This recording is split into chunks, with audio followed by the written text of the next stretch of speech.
Bonjour, je m'appelle Damien Duvivier et je travaille à la cellule brevet du CSTC, l'OCBC.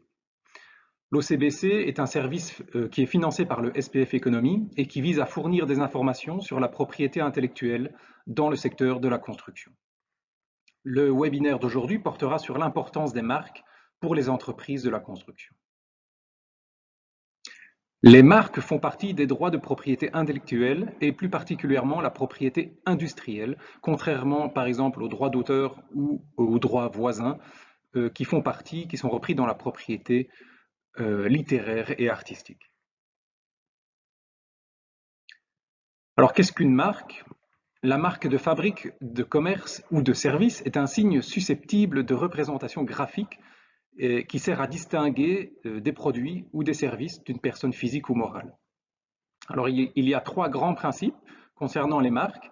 Le premier est le principe dit de spécialité, c'est-à-dire qu'une marque n'est enregistrée que pour une sphère d'activité précise, selon ce que l'on appelle les classes de Nice, c'est-à-dire que plusieurs produits peuvent avoir le même nom de marque si elles ont des sphères d'activité différentes. On peut prendre l'exemple de la marque Montblanc.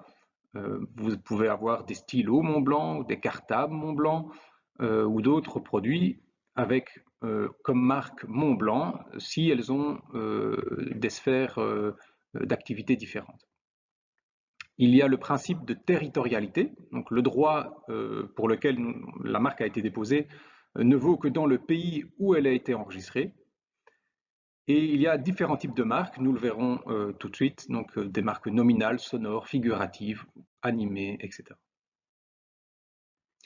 Une chose importante avant de continuer, c'est de distinguer une marque d'une dénomination commerciale. Un nom commercial, donc c'est le nom de votre entreprise qui sera repris donc dans la banque Carrefour des entreprises, implique le droit d'interdire aux tiers l'utilisation d'un nom identique ou similaire qui créerait une confusion avec le nom commercial. Mais toutefois, cette protection ne s'applique que dans les limites du rayonnement du nom commercial, soit dans la sphère d'activité et dans la région où ce nom commercial est exploité et connu. Donc, selon les circonstances, cela peut être un village, une ville, une région, un pays, etc. L'étendue de la protection d'un nom commercial est donc entièrement déterminée par l'usage qui est fait de ce nom. Donc, plus le nom commercial est connu, plus large est sa protection. À l'inverse, le droit sur un nom commercial s'éteint quand il n'est plus utilisé. Un nom commercial ne doit pas être confondu donc avec une marque, puisque si un nom commercial sert à distinguer les entreprises, la fonction d'une marque est de distinguer, elle, les produits ou services des entreprises.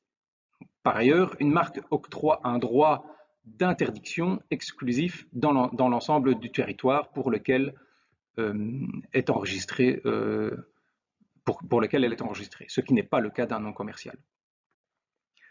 Donc pour aller plus loin, pour déposer une marque, donc au Benelux, en Europe ou dans le monde, on peut s'adresser soit au BOIP, donc l'Office Benelux de la propriété intellectuelle, le EIPO, donc l'Office européen de la propriété intellectuelle, ou le WIPO, l'Office mondial de la propriété intellectuelle, via le système Madrid, donc pour le dépôt des marques.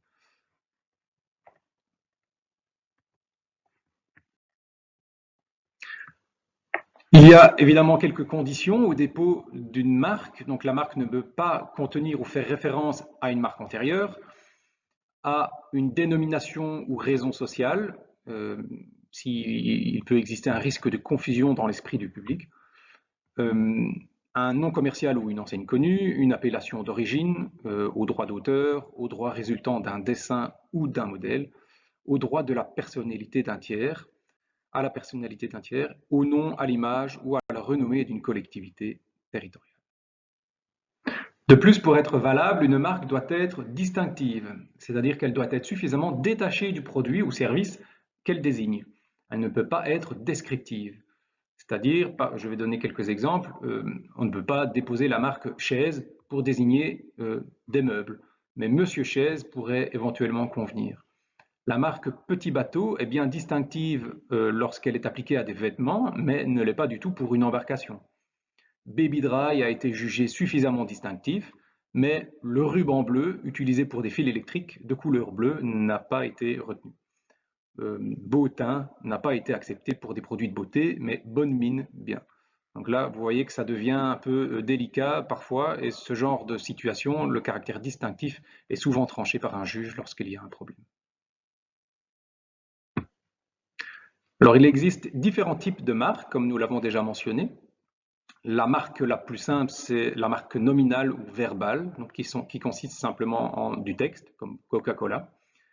Vous avez également la marque figurative qui consiste en un logo, une image, et il existe des marques complexes qui sont constituées de plusieurs éléments de marque, nominales, sonores et ou figuratives.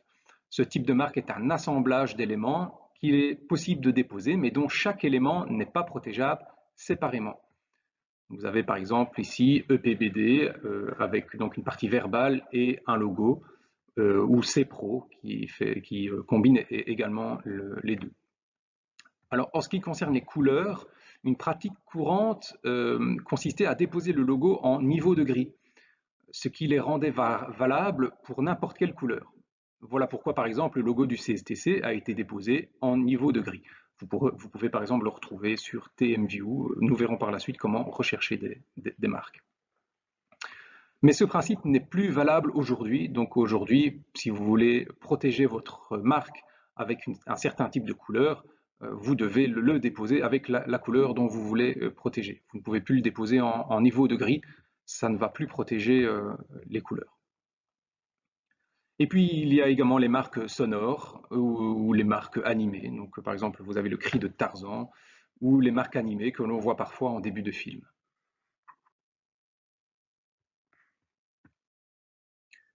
Il y a également les marques collectives et les marques de certification. Alors, une marque collective, sous le nouveau régime qui est entré en vigueur donc le 1er mars 2019, est une marque qui est gérée par les membres d'une association. Et les marques de certification servent à distinguer et certifier une ou plusieurs caractéristiques communes, par exemple la qualité, de certains produits ou services provenant de différentes entreprises. C'est le cas typiquement donc du logo ATG, bien connu du secteur de la construction, ou d'autres marques comme Walmart ou BioGarantie par exemple. Donc chaque type de marque a ses propres caractéristiques et ses propres conditions. Par exemple, le titulaire d'une marque de certification ne peut pas utiliser lui-même la marque. Une marque de certification ne peut pas non plus désigner une provenance géographique, mais une marque collective, bien. Si la marque figurative est une forme du produit, par exemple la forme d'une bouteille, elle doit être suffisamment détachée au regard de la nature, fonction et valeur du produit, et ceci afin d'éviter que le droit des marques ne soit utilisé afin de contourner le droit des brevets. Brevets, dessins et modèles. Une marque sonore, par exemple, ne peut être déposée que si elle peut être traduite en portée musicale, etc. Donc, vous voyez que chaque marque a ses propres conditions d'utilisation.